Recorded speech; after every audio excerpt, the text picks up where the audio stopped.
Good morning बच्चों। एक बार Pune टानोरिक्स online classes में आपका हार्दिक स्वागत है।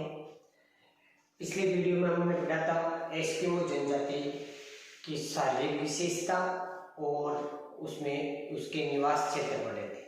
आज हमारा टॉपिक है एस्किमो जनजाति के आर्थिक क्रियाकलाप। कि एस्किमो जनजाति है वो कौन कौन सी क्रियाएं करता है। मुख्यतः आपको विदित है कि एस्किमो जनजाति है वो आग हिट करती है, शिकार करती है। तो हमारा इस एस्किमो जनजाति का अगला टॉपिक है एस्किमो जनजाति के आर्थिक क्रियाकलाप। देखिए आर्थिक क्रियाकलाप के अंतर्गत है वो आपके 5 चीजें आती हैं। इसके अंदर सबसे पहले हम लेते हैं एस्किमो जनजाति यंत्र और उपकरण।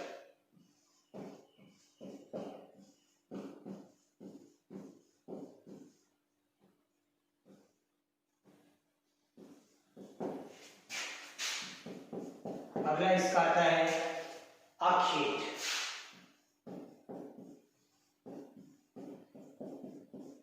अगला भोजन, वस्त्र और पांचवा है निवास गृह यानी घर। तो आर्थिक क्रियाकलाप में हम इन 5 बिंदुओं का अध्ययन करेंगे। एस्किमो जनजाति के यंत्र उपकरण कौन से हैं, आर्थिक वो शिकार इनकी विधियों से करती है, कब करती है, कौन सी ऋतु में करती है, क्या क्या भोजन वो लेते हैं, वस्त्र उनके क्या क्या उनका पहनावा है, कौन कौन से वस्त्र है और निवास है। तो सबसे पहले देखिए हम लेते हैं यंत्र और उपकरण। इसके अंतर्गत देखिए यंत्र का मतलब है औजार।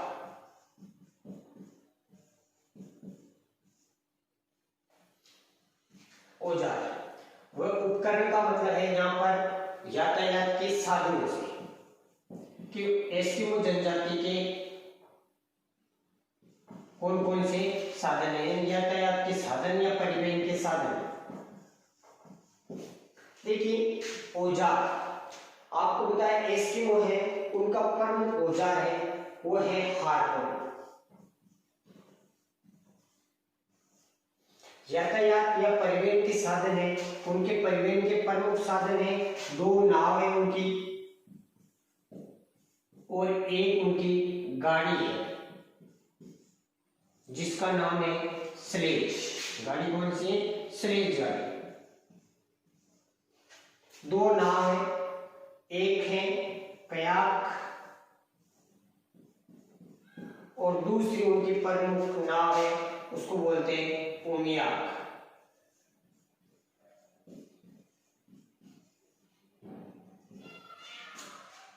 तो देखिए यंत्र और उपकरण में सबसे पहले औजार कौन कौन से औजार काम में लेते हैं। तो सबसे उनका औजार प्रमुख है वो है हार्पून।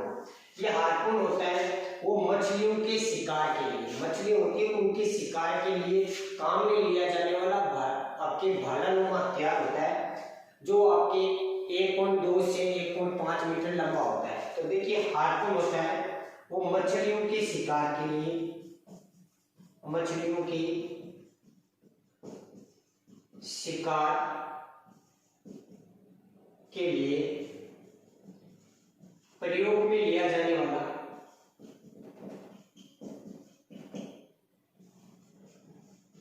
जाने वाला 1.2 से 1.5 मीटर लंबा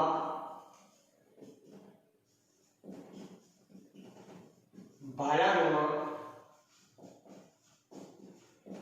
हथियार होता है जो किससे जुड़ा होता है, ये रस्सी से जुड़ा होता है। यानी इसकी एक रस्सी लगी होती है जो रस्सी से बंधा होता है। एक इनके क्या है लंबा सा होता है भालानुमा और उसके साइड ऊपर भाग से नीचे वाले भाग के बीच में क्या लगी होती है, एक लंबी सी रस्सी लगी होती है। ठीक है, तो ये इनका प्रमुख हार्पून होता है। कि देखिए आपने बेटा कि आप भोजन जो है वो आप पढ़ चुके थे एस्किमो उनका प्रमुख भोजन क्या है, या आपने पिछले वीडियो में पढ़ा था जिसके अंदर सील मछली का भोजन मांस खाते हैं, व्हेल मछली है, वालरस है, कैरिबो है, इसके अलावा धुरी भालू है। तो उसके अंदर जो शिकार का प्रमुख औजार था तो वो कौन सा था? आपका हार्पून था। अब देखिए इनके यातायात यानी परिवहन के साधनों कौन कौन से हैं? तो इनके परिवहन के साधनों में दो तो नाव है, प्रमुख नाव है। एक कयाक, ये कयाक होती है, वो सील मछली के शिकार के अंदर प्रयोग ली जाने वाली छोटी नाव होती है। इसके अंदर सील मछली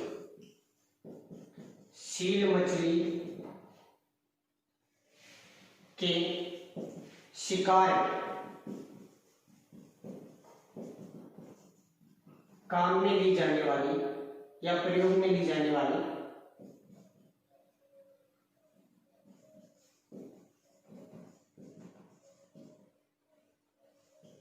छोटी नाव, ये छोटी नाव होती है। और सामान्यतः क्या होते हैं? पुरुष इसका प्रयोग करते हैं। सील कयाक का है और छोटी नाव होती है, उसका प्रयोग ज्यादातर पुरुष करते हैं। और ज्यादातर इसका प्रयोग है वो ग्रीष्म ऋतु का, जो इनके शिकार की विधि ग्रीष्म काल में इसका ज्यादातर प्रयोग होता है। दूसरी इनकी एक नाव है, वो है उमियाक। इस उमियाक के अंदर क्या होता है? व्हेल मछली, ये सील मछली के शिकार में प्रयुक्त होती है और उमियाक के वो व्हेल मछली के शिकार में प्रयुक्त होती है। तो व्हेल मछली के शिकार में प्रयोग ली जाने वाली जो नाव होती है, बड़ी नाव होती है, ये काफी बड़ी होती है और इसमें महिलाएं भी इस नाव का प्रयोग करती है। तो ये क्या है कि व्हेल मछली के शिकार में प्रयोग में ली जाने वाली क्या होती है? बड़ी नाव होती है, जिसका सामान्यतः कौन है? महिलाएं क्या करती है? प्रयोग करती है। इसके अलावा आपकी इनकी एक गाड़ी है, वो है स्लेज गाड़ी है। स्लेज देखिए बर्फ पे चलने वाली पहिया विहीन गाड़ी होती है, जिसको खींचने के लिए कुत्ते और रेंडियर होते हैं, वो इस स्लेज गाड़ी को खींचते हैं, जो वालरस की हड्डियों से बनी होती है। बर्फ पे चलने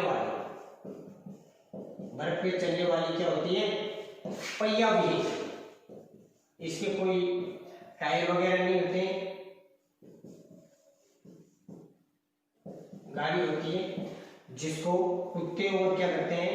रेंडियर होते हैं, वो खींचते हैं इसको। इसके टायर नहीं होते तो कुत्ते और रेंडियर के द्वारा इसको खींचा जाता है। और ये किससे बनी होती है? वालरस की हड्डियों से ये बनी होती है।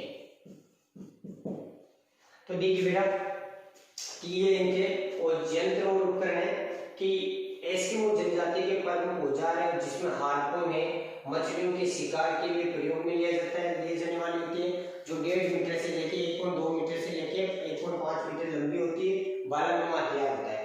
दूसरे यातायात या परिवहन के साधन में दो तो इनकी नाव होती है और एक गाड़ी होती है। नाव में कयाक होती है जो सील मछली के शिकार में काम में लेती है, दूसरी होती है उमियाक होती है जो व्हेल मछली के शिकार में इसका प्रयोग किया जाता है। एक गाड़ी होती है स्लेज, जो बर्फ पे चलने वाली होती है, बिना पहिए की गाड़ी होती है, जिसको खींचने में आपके रेंडियर और कुत्तों का सहारा लिया जाता है, जो वालरस की हड्डियों से बनी होती है। अगला टॉपिक है दूसरा इनका आर्किड, इसके जस्ट बाद में लेंगे। अभी थोड़ा सा क्योंकि आपको पता है कि भोजन है, भोजन किसके द्वारा यानी किसका भोजन करते हैं? आखिर शिकार करके। तो शिकार किनके द्वारा किया जाता है? यंत्र और उपकरण। तो सबसे पहले आपको यंत्र उपकरण पढ़ने हैं, उसके बाद में आखेट और भोजन हमने पहले पढ़ लिया, बेसिक सील मछली, व्हेल मछली, तो वही इनका भोजन है, तो इसकी पढ़ने की आवश्यकता इस टॉपिक में नहीं है। अब लेते हैं अगला टॉपिक, इसका वस्त्र।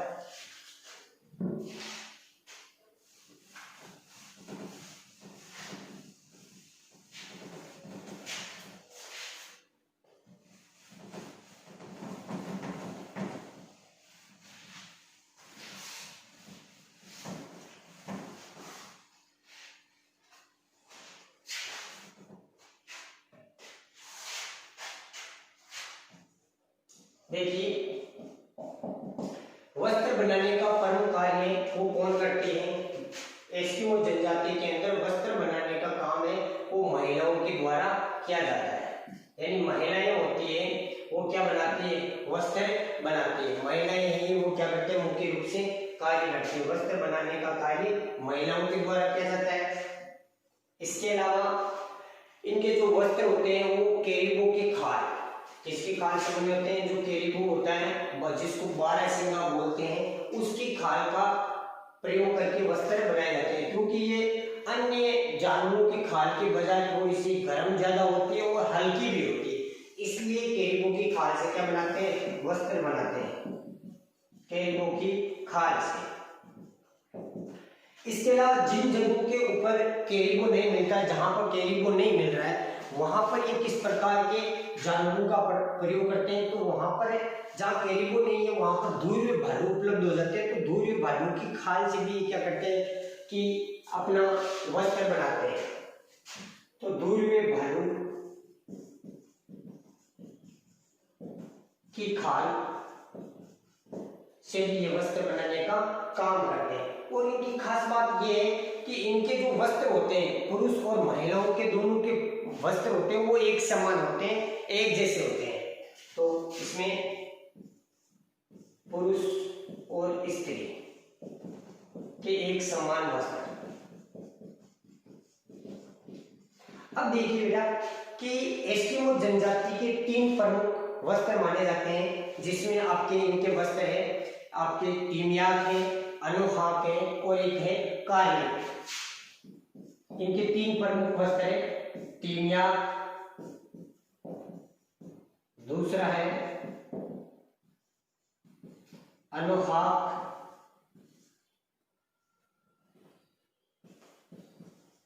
और एक है कार्मिक।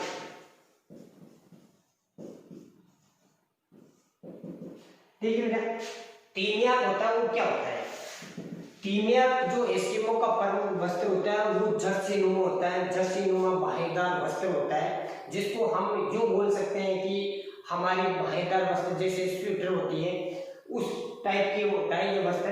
तो जर्सीनुमा बाहेदार वस्त्र, टीमियाक का मतलब है जर्सीनुमा बाहेदार वस्त्र होता है, उसी को एस्किमो किस नाम से जानते हैं, टीमियाक। अनुहाक दूसरा, देखो बेटा नाम इनके हैं वो एक जैसे, लगभग टीमियाक, अनुहाक, कयाक आपके। इसके अलावा कयाक पढ़ा था आपने, इसमें प्रमुख से एक पढ़ा था उमियाक। तो ये देखो ये नाम है जो सिमिलर नाम है, तो थोड़ा सा इनका ध्यान रखना है कि कयाक उमियाक में क्या अंतर है, टीमियाक क्या होता है, अनुहाक क्या होता है। तो इसका अनुहाक होता है वो क्या होता है, जर्सीनुमा बाहेदार वस्त्र के ऊपर पहने जाने वाला वस्त्र होता है, उसको क्या बोलते हैं, अनुहाक कहा जाता है। ये टीमियाक के ऊपर पहना जाता है। तो जर्सीनुमा बाहेदार वस्त्र के ऊपर पहनने जाने वाला क्या होता है, वस्त्र होता है। देखिए अगला इनका प्रमुख है कार्मिक।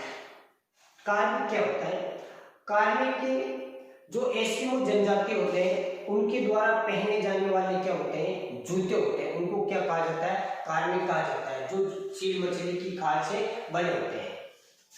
सील मछली की खाल से बने जूते होते हैं।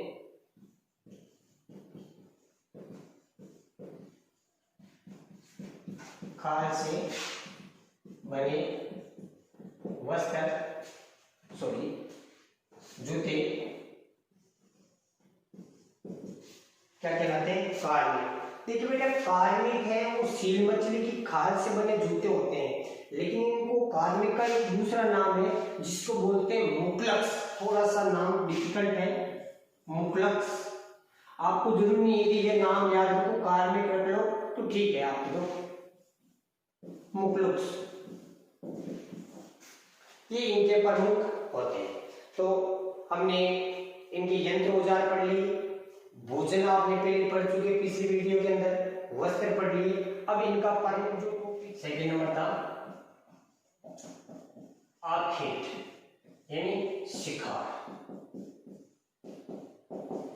देखिए एस्किमो जनजाति के प्रमुख आजीविका का जो साधन है वो क्या है, आखेट है, शिकार है। देखिए बेटा कि एस्किमो जनजाति है, आपको विदित है कि वो ज्यादातर विपरीत परिस्थितियों में कठोर वातावरण के अंदर रहते हैं। तो उस कठोर वातावरण में जो किस प्रकार शिकार करते हैं, उनके शिकार करने की कौन कौन सी विधियां होती हैं। तो देखिए वो शिकार अलग अलग ऋतुओं में अलग अलग प्रकार की विधियों का प्रयोग करते हैं। जैसे शीतकाल है, शीतकाल की अलग विधियां होती है, बसंत काल होती है उसकी अलग विधियां होती है, और ग्रीष्म काल होती है तो उनकी अलग विधियां हैं। तो इनमें 3 विधियों के द्वारा आखेट को समझाया गया है। तो हम सबसे पहले लेते हैं इसमें शीतकाल, शीतकालीन आखेट। देखिए सर्दी की ऋतु होती है, बर्फ पूरा का पूरा धरातल होता है, वो बर्फ से ढका होता है और कठोर मोटी परत आपके वहां पर बर्फ की जमी होती है। तो ध्यान रखना बेटा कि शीतकाल के अंतर्गत केवल एस्किमो जनजाति के लोग हैं वो केवल सील मछली का शिकार करते हैं। किसका करते हैं, सील मछली का शिकार।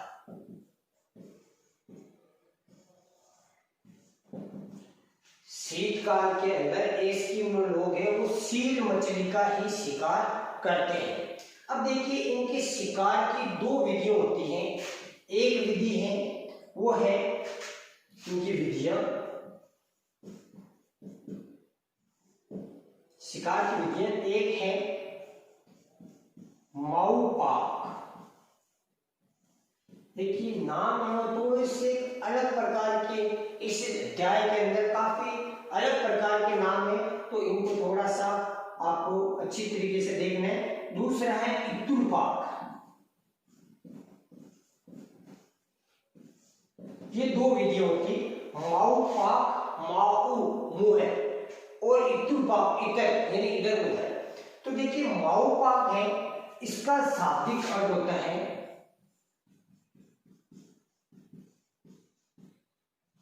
शाब्दिक अर्थ है प्रतीक्षा करना।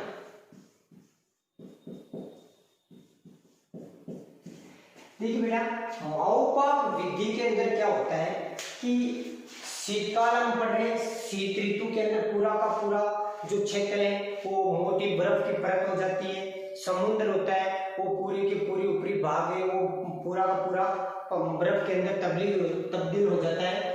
तो इस विधि के अंदर क्या होता है कि सील मछली होती है वो क्या करती है कि पूरा धरातल, ऊपर वाला धरातल बर्फ से मोटा हो जाता है। सील मछली को सांस लेने के लिए क्या करना पड़ता है, बर्फ के अंदर छिद्र बनाने पड़ते हैं। बर्फ के अंदर क्या बनाने पड़ते हैं, छिद्र बनाने पड़ते हैं। तो वो क्या करती है कि जहां पर समुद्र तटीय इलाके हैं, जहां पर मोटी परत होती है, वहां पर बजाय पतली परत में क्या करते हैं, सील मछली क्या करते हैं, आपके छिद्र बनाती है। और एस्किमो लोग होते हैं, ये लोग क्या करते हैं कि उसको छिद्रों के अंदर जहां जहां पर उनका प्रमुख आपको बताया कि शीतकाल के अंदर केवल सील मछली का शिकार करते हैं। तो ये एस्किमो लोग क्या करते हैं, उस समुद्र तट के जो बर्फ के छिद्र बने होते हैं उन छिद्रों के अंदर हड्डियों के टुकड़े या हड्डी क्या कर देते हैं, लगा देते हैं। तो उस हड्डी के अंदर लगाने के बाद में क्या होता है कि जैसे ही सील मछली उन हड्डी को आके वहां श्वास लेने के लिए उन छिद्रों पे आएगी, तो वो हड्डी लगी होती है वो क्या होती है, जैसे मान लीजिए ये आपके नीचे है बर्फ है और ये आपके पानी है, या सील मछली है, ये बर्फ की मोटी परत है और ये हड्डी है। तो ये जैसे इसको हमने ऐसे लगा दिया तो यहाँ पर मछली इसके आएगी, तो वो क्या करेंगे, इसके मुंह लगाएगी जिससे ये ऊपर से हिलेगी। तभी एस्किमो लोग क्या करते हैं कि जब ये हिलती है तो उनको आभास हो जाता है, उनको पता चल जाता है कि सील मछली है, छिद्र के नीचे आ गई है। तब एस्किमो लोग क्या करते हैं कि एक उनका प्रमुख औजार होता है, वो क्या होता है, हार्पून। उस हार्पून की सहायता से क्या करते हैं कि उस सील मछली के मुंह पर जोर से मारते हैं और उसका शिकार कर लेते हैं। तो देखो मुंह पर जोर से मारते हैं, तो इसीलिए इसका नाम क्या, माऊ पाक, मुंह पर मारने से। तो यानी इसमें क्या होता है कि एक बर्फ की सिंपल सी बर्फ की चादर होती है, परत होती है, जहाँ पतली परत होती है वहां पर सील मछली श्वास, आपको बताया कि मनुष्य को जैसे सभी प्रकार के जीवों को जीवित रहने के लिए श्वास की आवश्यकता होती है, उसी प्रकार मछलियां भी श्वास लेने के लिए क्या करती है कि छिद्रों के किनारे आती है। तभी एस्किमो लोग उसमें छड़ बसा देते हैं हड्डियों की। तो एस्किमो लोगों को पता चल जाता है कि ये मछली आ गई, और वो अपने औजार हार्पून से क्या करते हैं, उसके मुंह पे मारते हैं, नोक पे मारते हैं, जिससे उसका आसानी से शिकार कर लेते हैं। इसलिए एस्किमो को काफी क्या करना पड़ता है, प्रतीक्षा करना पड़ता है कि कब मछली आपके छिद्र के पास में आएगी, उसको लंबा समय लगता है। इसलिए इसका माओपाक का अर्थ होता है प्रतीक्षा करना। एस्किमो जनजाति की दूसरी विधि है वो है इत्रुपाक।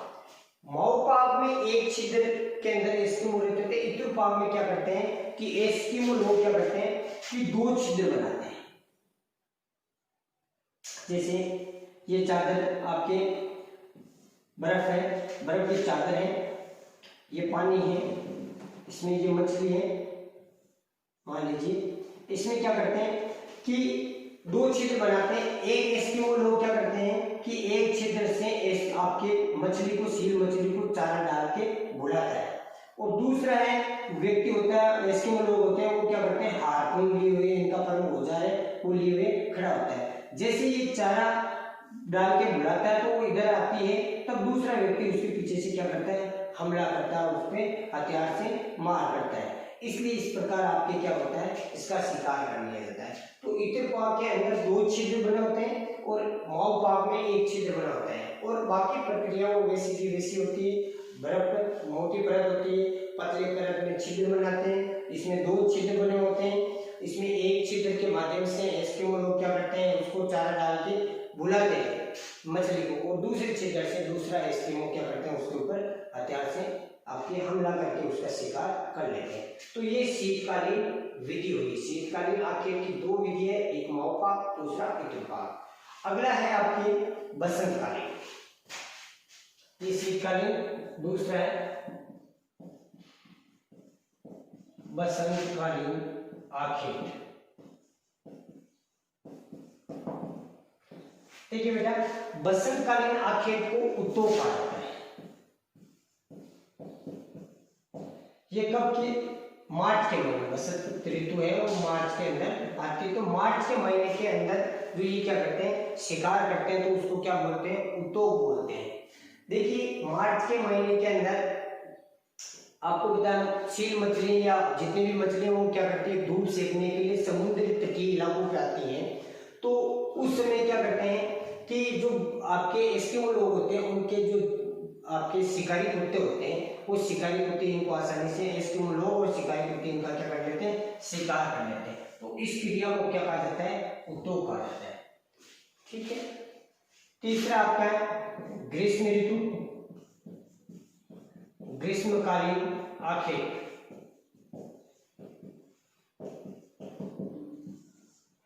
देखिए ग्रीष्मकालीन आखेट होता है, उसमें क्या होता है कि धीरे धीरे आपको बता, वर्ष के लगभग 1-2 महीने ग्रीष्म ऋतु होती है। उस समय क्या होती है कि थोड़ी थोड़ी बर्फ गलने लगती है, और वहां पर छोटी घासें, काई, शैवाल, लाइकेन ऐसी उग जाती है। तो उनको खाने के लिए कैरिबो के विशाल झुंड और अमेरिकन रेनडियर वो आते हैं। तो फिर वो क्या करते हैं, एस्किमो लोग इन कैरिबो का और अमेरिकन रेनडियर होते हैं उनका क्या कर लेते हैं, शिकार कर लेते हैं। तो इस ग्रीष्म ऋतु के अंदर क्या होते हैं, काई, शैवाल, लाइकेन जैसे क्या होते हैं, घास उग जाते हैं। उनको खाने के लिए क्या होते हैं, कैरिबो और अमेरिकन रेनडियर, ये विशाल झुंड आते हैं। तो इन झुंडों का क्या कर लेते हैं, ये ज्यादातर कैरिबो का होता है, वो आसानी से शिकार कर लेते हैं। तो ये ग्रीष्मकालीन आखेट होता है। तो ये आपके 3, एक शीतकालीन, दूसरा बसंतकालीन, तीसरा ग्रीष्मकालीन, ये 3 प्रकार के आपके। अगला इनका लास्ट बिंदु हमने पढ़ा था 5वां, निवास स्थल,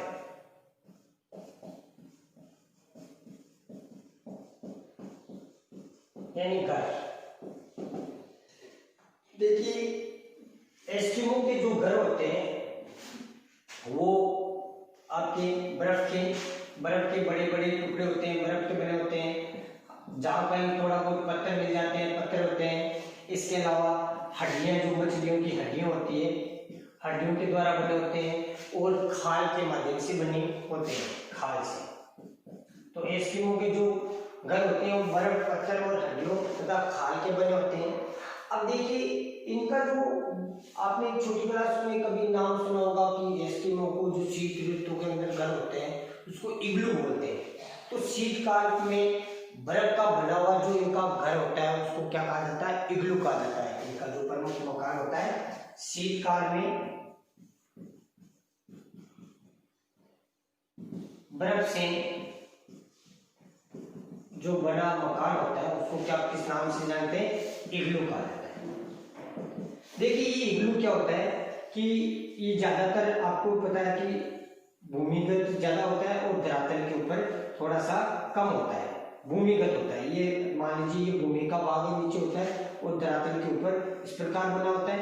इसमें छोटा सा क्या होता है कि इनके दरवाजा होता है और इस दरवाजे के अंदर क्या है उनको लेट के क्या करना पड़ता है? घुसते हैं, ये अंदर जाते हैं। इसका प्रमुख कारण क्या है कि ये पूरा इलाका बर्फीला इलाका, पूरा धरातल आंधियां बर्फीली आंधियां चलती है, तेज आपके ब्लिजार्ड जिसको बोलते हैं वो चलते हैं। तो इससे सुरक्षा के लिए हमेशा दरवाजा क्या करते हैं? छोटा रखता है। और ये क्या करते हैं कि ये बर्फ का जो मकान इग्लू होता है, इस इग्लू की जो दीवारें होती है उस दीवार के पास में क्या करते हैं ये कि खाल लगाते हैं। इग्लू की क्या करते हैं? खाल लगाते हैं। इससे खाल के अंदर क्या होता है? चर्बी इनके, और अंदर क्या करते हैं कि रोशनी देने के लिए चर्बी का प्रयोग करते हैं। सील मछली की चर्बी है उसका प्रयोग करते हैं। कारण है सील मछली अन्य मछलियों की जो चर्बी होती है उसकी तुलना में ज्यादा आपके समय तक आग जलती है और ज्यादा ऊर्जा तापमान देती है, इसलिए सील मछली का क्या है? चर्बी का इसमें प्रयोग किया जाता है।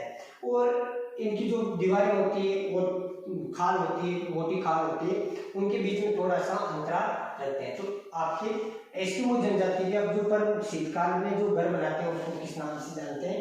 इग्लू के। इसके अलावा इनके जो एक प्रमुख इनका जो इग्लू के अलावा मकान होता है जिसमें आपके कर्मक होता है।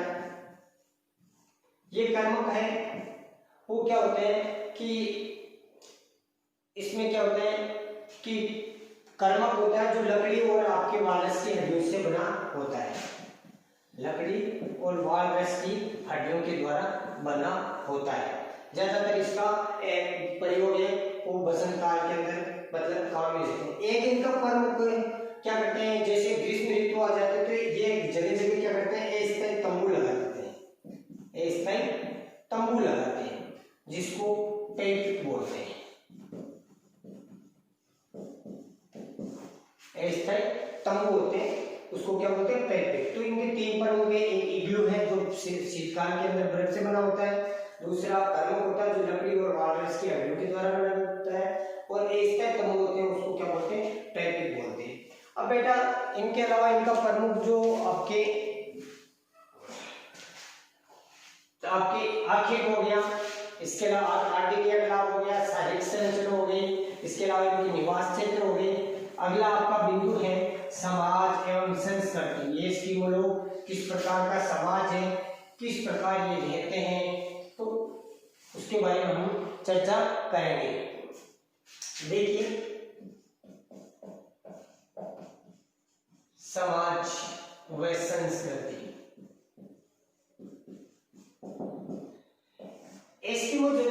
एस्किमो जनजाति उनका जो समाज होता है वो ज्यादातर आपको पता है कि ये घुमक्कड़ जीवन जीते हैं। इस प्रकार का जीते हैं घुमक्कड़। इनका जीवन होता है वो किस प्रकार का होता है? घुमक्कड़ होता है। इनका समाज होता है, परिवार का जो मुखिया होता है वो कौन होता है? पिता होता है। इसलिए इसको क्या कहा जाता है? पितृवंशी समाज। पितृवंशी समाज होता है। इसके अलावा इसके अंदर बहुपत्नी प्रथा, किस प्रकार की प्रथा है? बहुपत्नी प्रथा, यानी एक एस्किमो की एक से अधिक पत्नियां हो सकती है, बहुपत्नी प्रथा पाई जाती है। अगली है इनकी जो भाषा है वो किस प्रकार की? इनकी प्रमुख भाषा है वो कौन सी? एल्यूट भाषा। ये बेटा यहाँ पर अच्छा सा क्वेश्चन है कि एस्किमो जनजाति की प्रमुख जो भाषा है वो किस प्रकार की होती है? आपके एल्यूट भाषा होती है।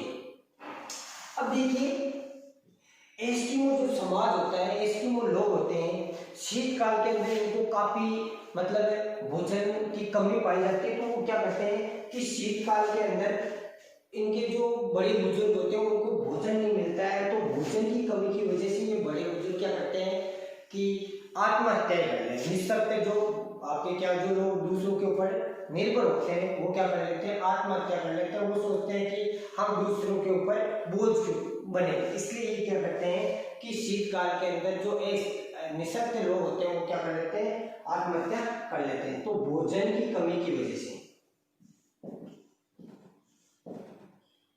कमी के कारण बूढ़े लोग होते हैं वो क्या कर लेते हैं, आत्महत्या कर लेते हैं। बूढ़ियों को निस्सहाय।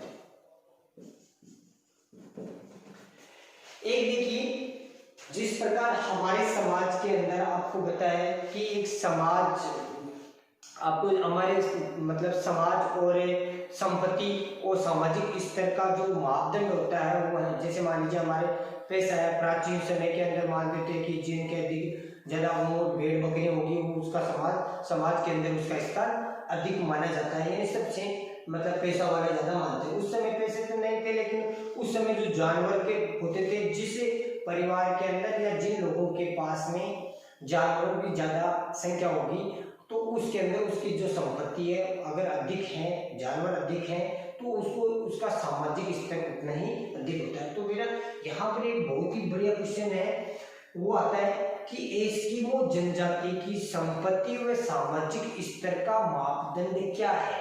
तो उनका मापदंड है रेंडियर।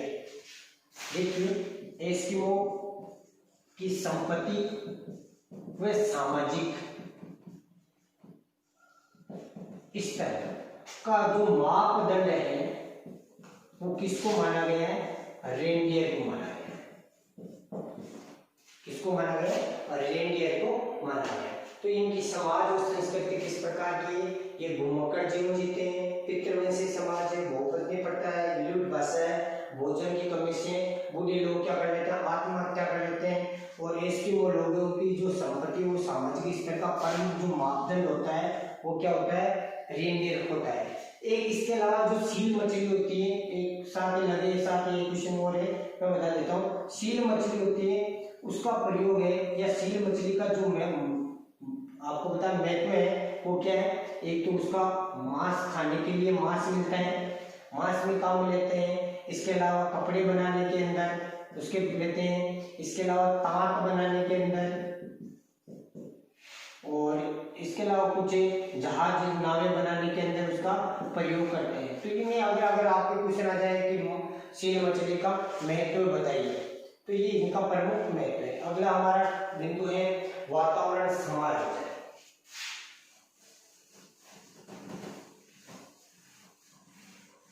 कि एस्किमो लोग हैं वो अपने वातावरण के साथ में किस प्रकार का समायोजन करते हैं। तो देखिए